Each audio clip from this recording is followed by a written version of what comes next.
Welcome to studio in Telugu. Community health ఆఫీసర్లు సమస్యలు పరిష్కరించాలని వంట వార్పు కార్యక్రమాన్ని చేపట్టారు. ఈపీఎఫ్ఓను పునరుద్ధరించాలని కోరుతూ Andhra Pradesh mid level health providers community health officers association ఆధ్వర్యంలో కాకినాడ కలెక్టరేట్ వద్ద కమ్యూనిటీ హెల్త్ ఆఫీసర్స్ చేపట్టిన నిరసన దీక్షలు 23వ రోజుకు చేరుకున్నాయి. తమ సమస్యలు పరిష్కరించాలని వంట వార్పు కార్యక్రమాన్ని చేపట్టారు. ఈ సందర్భంగా అసోసియేషన్ అధ్యక్షుడు వరంగంత్ మాట్లాడారు. ఈరోజు మా నిరవధిక సమ్మెలో భాగంగా ఈరోజు 23వ రోజు అండి.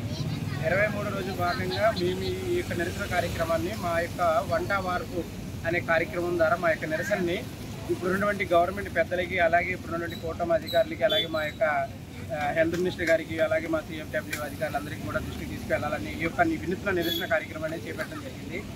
ఈ కార్యక్రమం చేపట్టడానికి గల ముఖ్యమైన కారణం ఏంటంటే, ఇప్పుడు మేము సమ్మె స్టార్ట్ చేసి 23 రోజులు అయినప్పటికీ కూడా అధికారులు కానీ, ఇప్పుడు ఉన్నటువంటి కూటమి పెద్దలు కానీ, ఎవరైనా కానీ నిమ్మక నీరెత్తినట్టు అలాగే ఉన్నారు తప్ప మా యొక్క పరిష్కారాలు, మా ఏవైతే డిమాండ్స్ ఉన్నాయో న్యాయమైన డిమాండ్స్, ఆ డిమాండ్స్ నెరవేర్చే దిశగా వాళ్ళు ఏ యొక్క ప్రయత్నం కూడా చేయట్లేదు.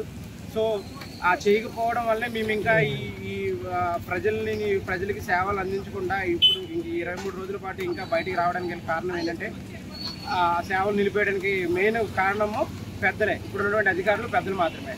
ఎందుకంటే మేము ఒక్కళ్ళమే సఫర్ అవ్వట్లేదు. మేము మా యొక్క డిమాండ్స్ వల్ల మేము ఫైట్ చేస్తుంటే మేము వెళ్ళకపోవడం వల్ల చాలామంది పేషెంట్లు, రోగులు అనేది చాలా ఇబ్బంది పడుతున్నారు. సో ఆ విషయం మీకు కూడా తెలుసు. కాబట్టి మీరు ఇప్పటికైనా అది గమనించి ఇప్పుడున్నటువంటి సర్వీస్కి ప్రజలకి ఇబ్బంది కలగకుండా ఉండాలంటే ఇప్పటికైనా మా న్యాయమైన డిమాండ్స్ ఏవైతే ఉన్నాయో అవన్నీ కూడా పిలిచి మీరు సత్వరమే వాటిని పరిష్కరిస్తారని మేము ఆశిస్తున్నాము.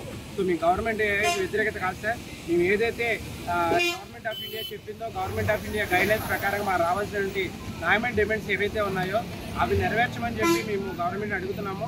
సో ఇంకా మా డిమాండ్స్ నెరవేర్చే వరకు ఇలాంటి కార్యక్రమాలు వినూత్నంగా ఇంకా నిరసన కొనసాగిస్తాను తప్ప వెనకడుగు వేసేదే లేదు.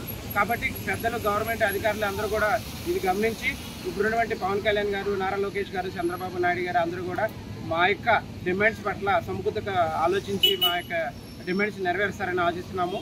సో డిమాండ్స్ మాత్రము నెరవేర్చకపోతే సమ్మె నుంచి విరమించే ప్రసక్తి లేదు, వెనకడుగేసే ప్రసక్తి లేదు.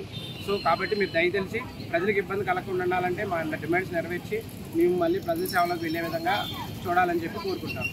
మీడియా మిత్రులందరికీ నమస్కారం అండి. మేమందరం CHOs కింద వర్క్ చేస్తున్నాం కాకినాడ జిల్లాలో. ఈరోజు 23వ రోజు అండి. మేము ధర్నా మొదలుపెట్టి మేము ఎక్కువ ఏమీ అడగట్లేదండి. మేము న్యాయంగానే అడుగుతున్నాము గవర్నమెంట్ని. మాకు ఇవ్వాల్సిన 23% హైక్ని ఇవ్వమని అడుగుతున్నాము. ఫిక్స్డ్ పే అడుగుతున్నాము. ఇంకా 6 సంవత్సరాలు పూర్తయిన CHOస్ని రెగ్యులర్ చేయమని అడుగుతున్నాం.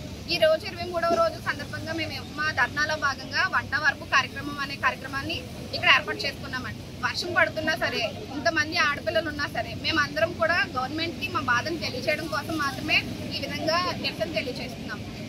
సీఎం గారు, డిప్యూటీ సీఎం పవన్ కళ్యాణ్ గారు మా బాధలను గుర్తించి మా లీడర్స్ని పిలిచి వాళ్ళతోటి మాట్లాడి సమన్వయ చర్చలు జరిపి మాకు న్యాయం చేస్తారని కోరుకుంటున్నామండి.